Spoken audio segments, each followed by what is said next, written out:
Yes, this is for the Timnath Board of Adjustments meeting. Right. Chairperson Mark Sukup, Here. Commissioner Rick Collins, Here. Commissioner Aaron Pearson, Commissioner Lisa Lake, Here. Commissioner Brett Hansen.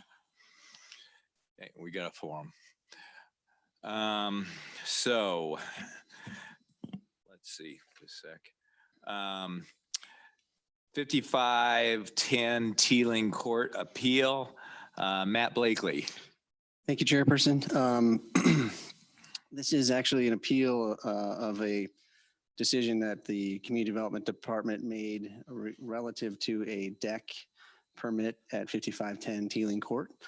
The deck extended, actually the deck itself was built within the setbacks, but the staircase leading from the deck to the ground level extended a little bit into the setback. It was actually the chain of events that happened. There was a permit for the deck itself that didn't have the staircase on it. That got approved. And then when the inspector went out and inspected the property, saw that there were stairs, and the stairs extended into the setback, and the inspector flagged it and failed that inspection. We asked that they submit a new permit with the showing the stairs, and it was actually their builder that was doing the work, not the homeowner. And the staff denied that permit. The applicant, in this case, the homeowner, Jess and Tommy Miles, they did appeal that decision on the grounds that the land use code it was vague in terms of its relationship to a staircase. Staff interpreted the staircase as part of the deck system, thereby being a part of the deck itself. But they did point out that there is it doesn't say that in the code. So the code has a little bit of gray area there, and that was the decision that they're appealing. So we reviewed this. I'll turn it over to the appellant in this case, and then if you will, I'd like to finish up after they're done. I'd like to add a couple of comments after they're done. Okay. I think I'm going to add a quick comment here is I want to, this is one of those, everybody's doing the right thing at the right time and stuff like that. I think staff did a good job on what they had to do with what they had to work with. And I think the appeal's the right way to go. And hopefully we'll end up at a good answer for everybody.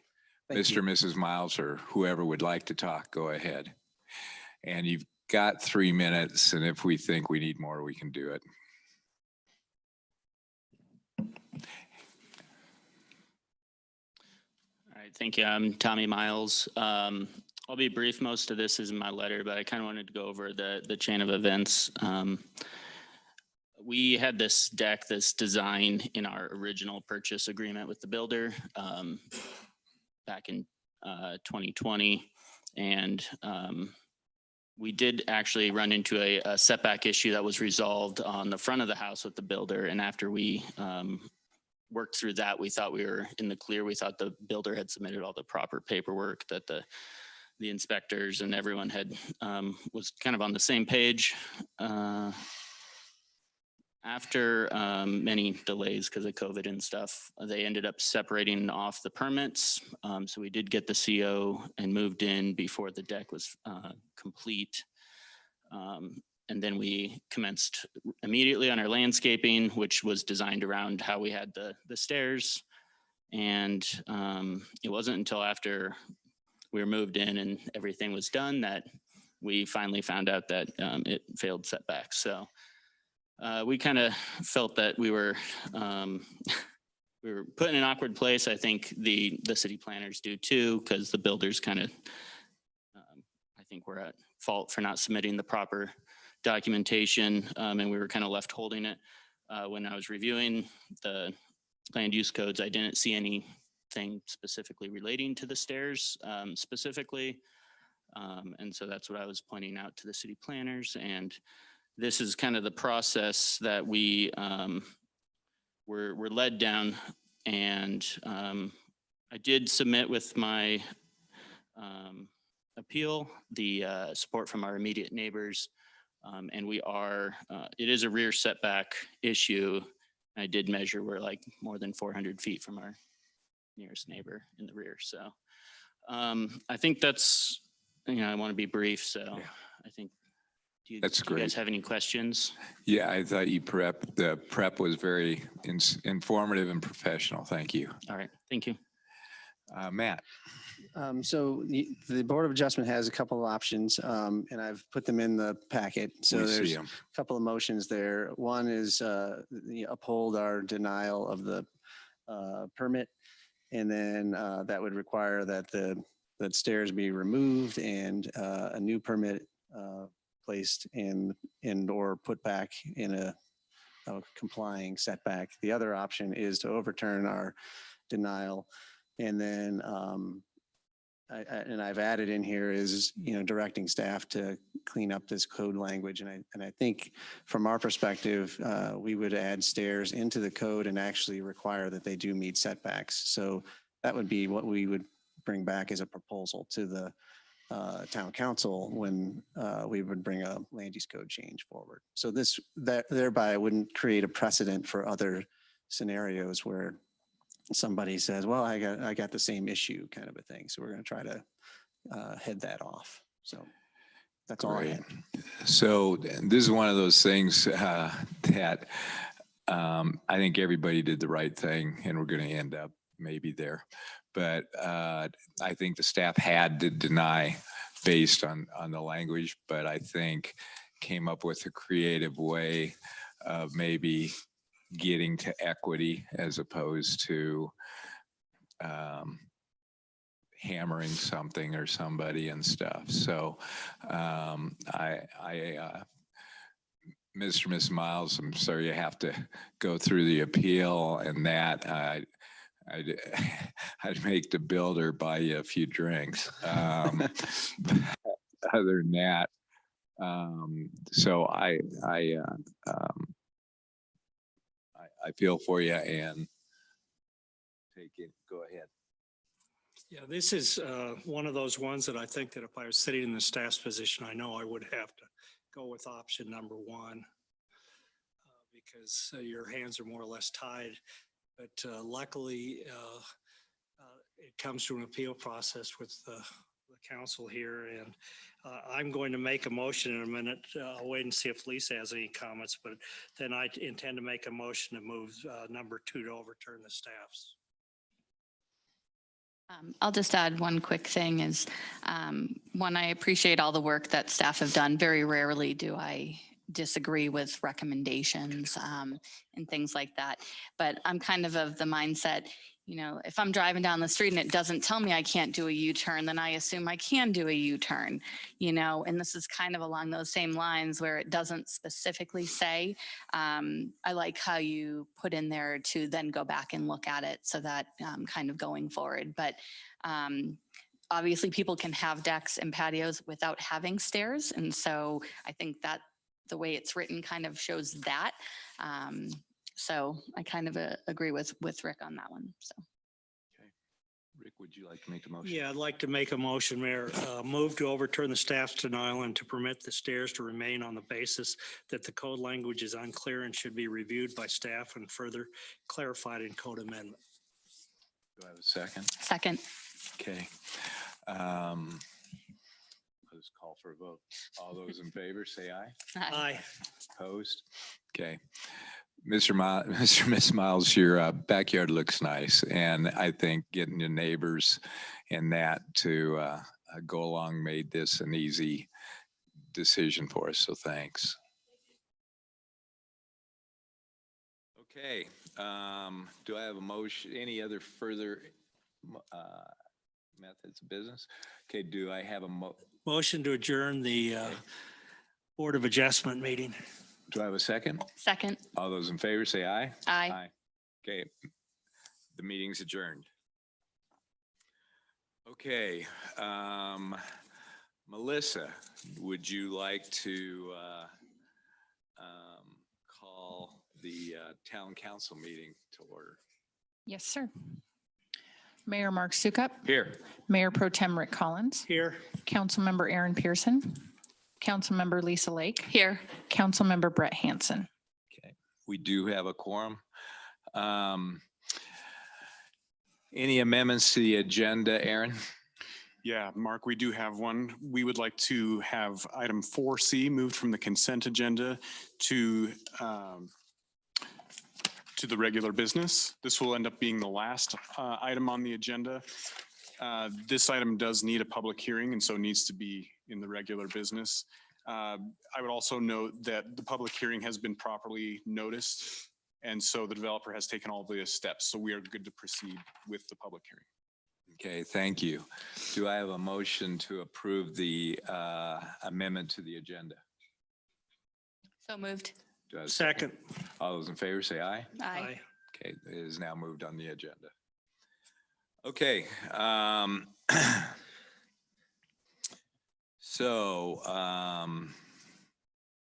Mayor, I'd like to give you a motion to approve the consent agenda minus the one that was just taken out, 4C, as is. Okay. Do I have a second? Second. All those in favor say aye. Aye. Opposed? Okay. So it takes us down to reports. Is that correct, Aaron? That's correct. Okay. All right. Thank you. I've got a couple things, but do you guys have anything? Okay. So I think the big thing that I'd like to discuss and comment upon was the Fall Festival. And Callie did just an incredible job pulling it together. I know you were there, Lisa, and it was bar none, I think probably the best event held here so far. Definitely most attended. And so if you don't mind, Callie, would you take some of my comments and use them in your words? Thank you guys for having me. On Saturday, we had our fall festival event at the Timnath Community Park in the new phase 2. It's the first time that we were able to fully use the new portion of the park, and it worked out fabulously. It's huge and better than we could have expected. We had probably about 5,000 people come over the course of our 4-hour event, and the Overland Sertoma Club raised money for the Children's Speech and Reading Center, and they raised $3,600 for the Children's Speech and Reading Center, which benefits some of the Timnath kids. And it was a fabulous event. We've got great feedback on it. It was nice to see the park get used, and we're excited for the next one. Mayor, can I ask a question? real quick Sure, on it? absolutely. Okay, so I live right near there and I'm able to walk there. So the one thing I didn't notice was parking okay at the event? I know some people parked on some side streets. I didn't even think to look because I kind of come in on a different way. And then after the event, I was thinking, was there enough parking? Because I know in Old Town, there's that whole lot that people use to park in. So that would be my first question. And then just a quick comment before that. So I didn't notice till after the fact when I was walking after the event ended, but there was one blow up thing kind of behind. And I'm just wondering if people actually knew that was there, because I didn't. And then I guess the train was there, I think in that area as well. I, of course, could have looked at the map. I get that. So I apologize. I did not, because it was outside of the fenced in area. So I guess that was all.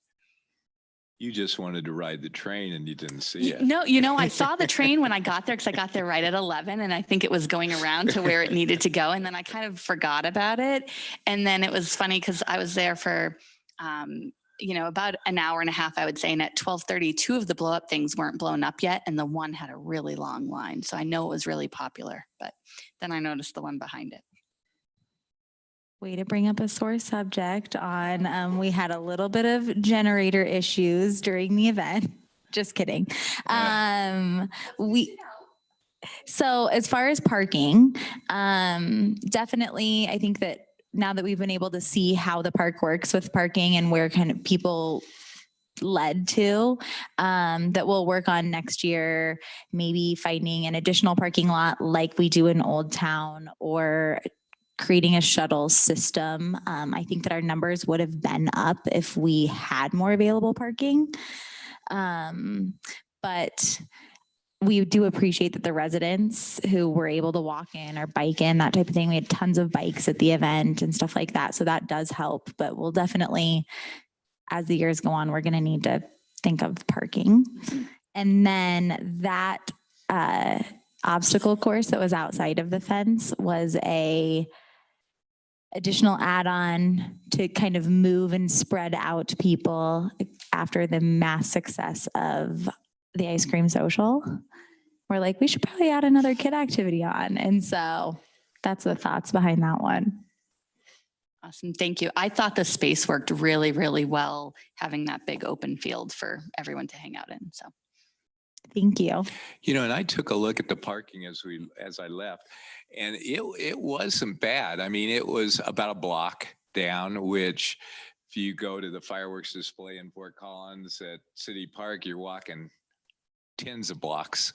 And so, you know, I thought it worked out really well. And there weren't and along there was a vacant lot. So it was not too much that would have been in front of people's homes and that kind of stuff too. So I agree we need to take a look and always do better with it, but it wasn't bad. For a first shot, it was pretty incredible, I thought.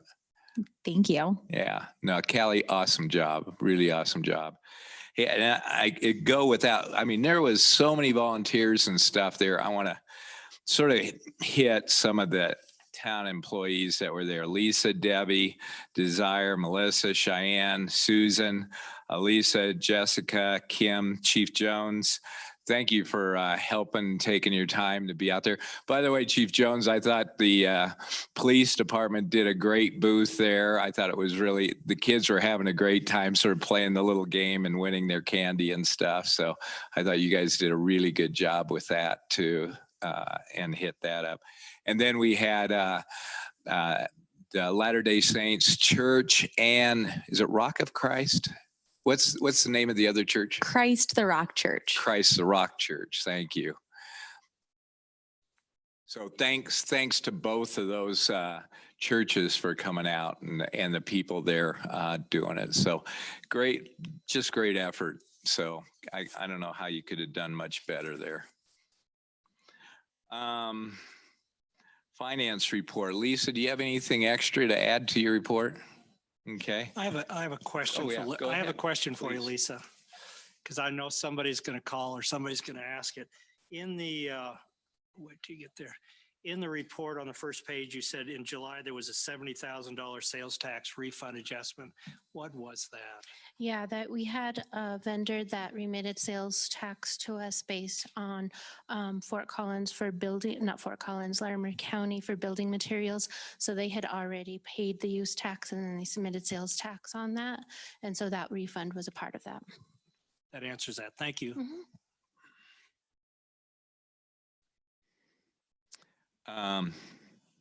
Engineering report. Don, do you have anything extra to add?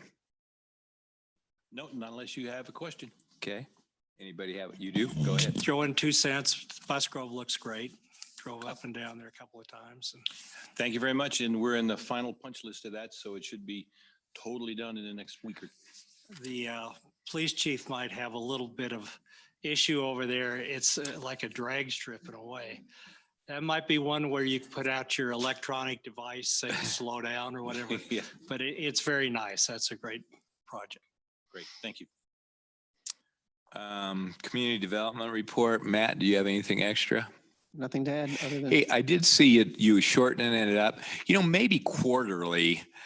I think it's worthwhile to see all those violations, Okay. quite frankly, to see it, because it also indicates what we're doing and stuff like Sure. that.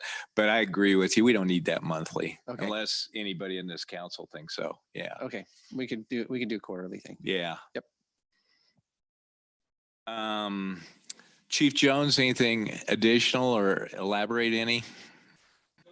Okay, great. Okay, that brings us to Resolution number 55, Series 2021, a resolution approving the Timnath Landing Preliminary Plat Amendment 3. Kevin. Thank you, Chair, or not Chair, Mayor, sorry. I'm used to planning commission right now. Let me get there real quick.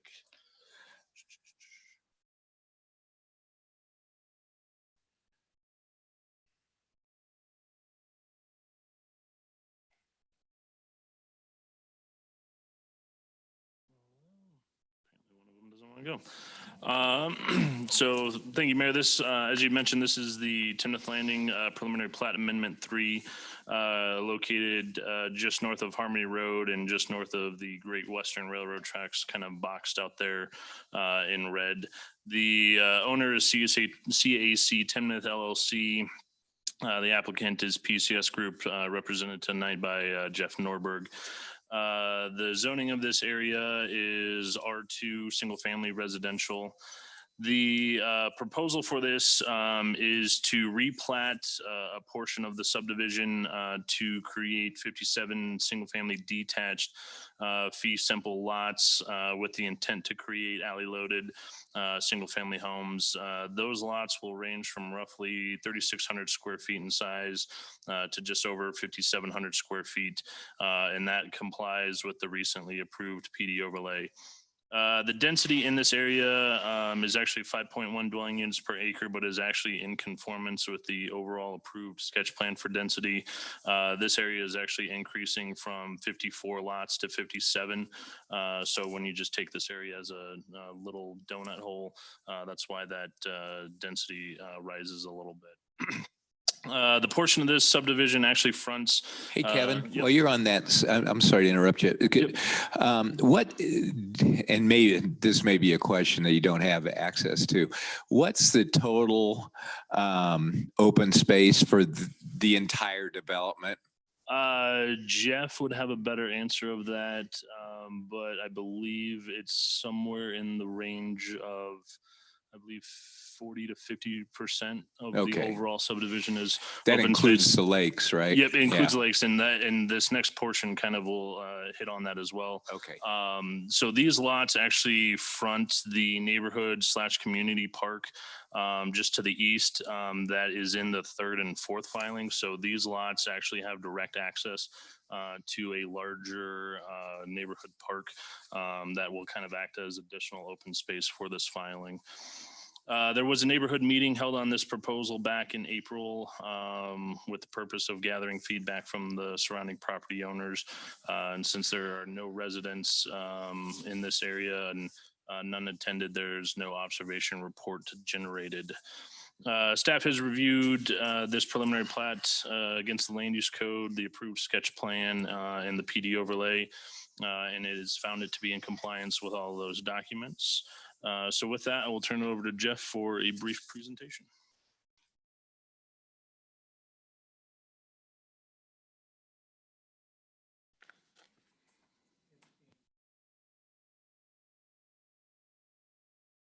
It's got a little face on it. Oh, I see. There you go. See. All right. Well, good evening, everyone. I'd like to take a quick moment to thank you guys for being here tonight to listen to this preliminary plat presentation. I'm Jeff Norberg with PCS Group. We are the land planners and landscape architects for the Timnath Lakes community. And then do I have?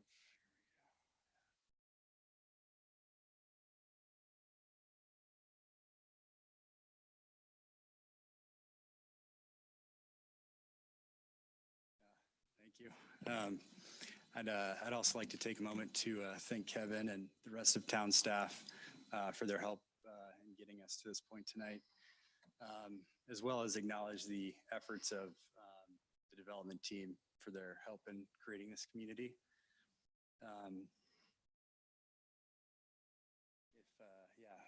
This first slide is depicting the approved sketch plan for the Timnath Lakes community.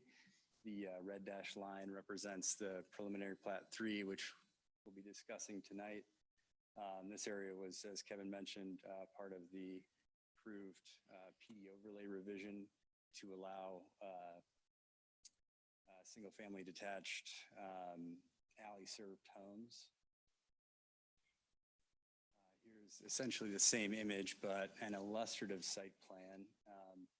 It also shows the rest of the surrounding community for context. And as Kevin mentioned, there are 57 single-family detached homes proposed for this area.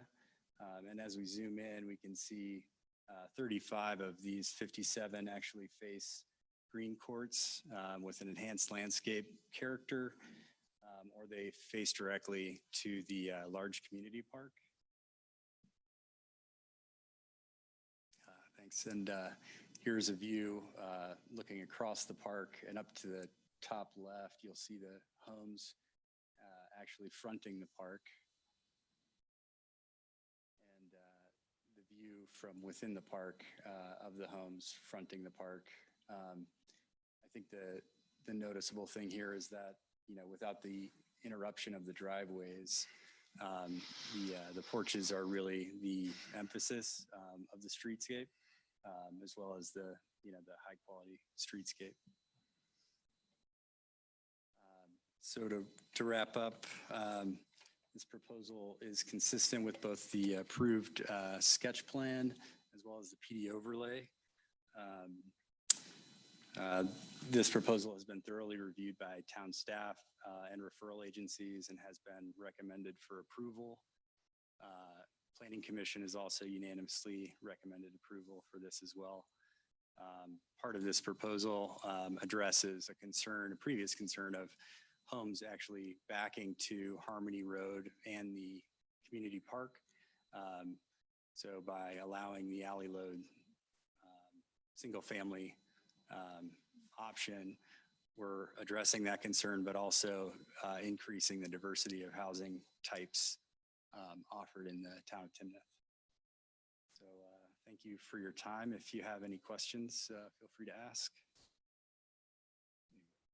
No, thank you very much. Yep, thank you. Kevin, any final comments? Nope, unless you have any further questions. Do we, is this a public meeting? Do we, public hearing? Yep. Okay, is there anybody scheduled for the public hearing? No, sir. Okay. All right, do I have a motion? Yeah, I'd make a motion. I move to recommend approval of the Timnath Landing preliminary plat amendment number 3. With one caveat, I allow staff to work with the owner applicant to address minor non-substantive modifications, unresolved comments prior to final signature. Second. Okay. All those in favor say aye. Aye. Opposed? Motion carries unanimously. Thanks for your comments. Resolution number 52, series 2021, which was moved off the consent agenda and is now in a public hearing. Is Lori going to do this one? Yes, I am. Good evening, everyone. I hope you can hear me all right. I'm going to be pretty brief because Counsel for Fisher's Farm is here and is going to give you most of the information on the development. So what I'm asking for, what staff is asking for, is a resolution to conditionally approve the service plan for Fisher Farm Metropolitan Districts 1 through 4 and authorizing the execution of an IGA between the town of Timnath and district numbers 1 through 4. Fisher Farm Metropolitan Districts, the purpose of these districts is to finance infrastructure required by the Fisher development area and to provide an institutional structure for any approved operation and maintenance functions not provided for the town. This development is purely residential and will have around 700 initial residential units. The reason that we are asking for conditional approval rather than complete and final approval is that the Developers Council did notice, as required by Title 32 of the Colorado Revised Statutes, which is to all property owners within the district, but did not do notice as required by Timnath's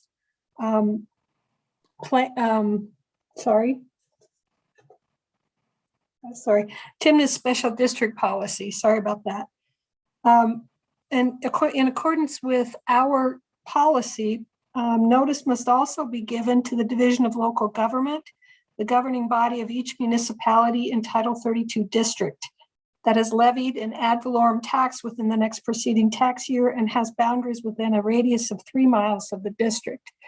So Fisher Farms has worked diligently to bring this forward for quite some time. And when we discovered this anomaly, we decided that the best way to move forward would be to allow for a conditional approval and then have them complete the notices as required by our policy, and then have a final approval at the next meeting. And that's all I have to present tonight. And I think now I can just turn it over to council representing Fisher Farm, and that is Tom George or his client. Good evening, Mayor and Council. Is this thing on all right? Yes, it is. Okay, great. Thank The you. little red light. I could see your red lights, couldn't see mine. Good evening. Thank you, staff, for your work getting us here tonight. My name is Tom George. I'm an attorney with Spencer Fain LLP in Denver, appearing tonight on behalf of the proponents of the Metro District. I don't have a long presentation really at all as far as the PowerPoint goes. I just want to touch on a few highlights of the metropolitan districts, some of which you just heard from your council. But namely to say that this is a multiple district structure. It is consistent with your model service plan for a multiple district structure. The service plan in front of you tonight does not vary from your model service plan, except for some minor details such as unit count, acreages, some of those minor things. And the IGA is also consistent with your model IGA adopted by the council. There is an inclusion area that's included here. I just want to note, in case you saw that would allow a mixed use portion of the property to come in, the Thayer parcel. But as a service plan lays out, that inclusion can only occur with approval of council. And also for that to happen, and then any additional financing to take place or additional debt, we'd have to come back and amend the service plan to allow that, amend the financial plan to allow that additional financing. So that's a future inclusionary potential, but would have to come back to you for approval before that could take place. All the other requirements in the service plan are consistent with your model service plan and with statute.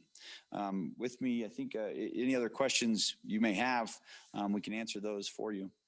Lisa. Thank you.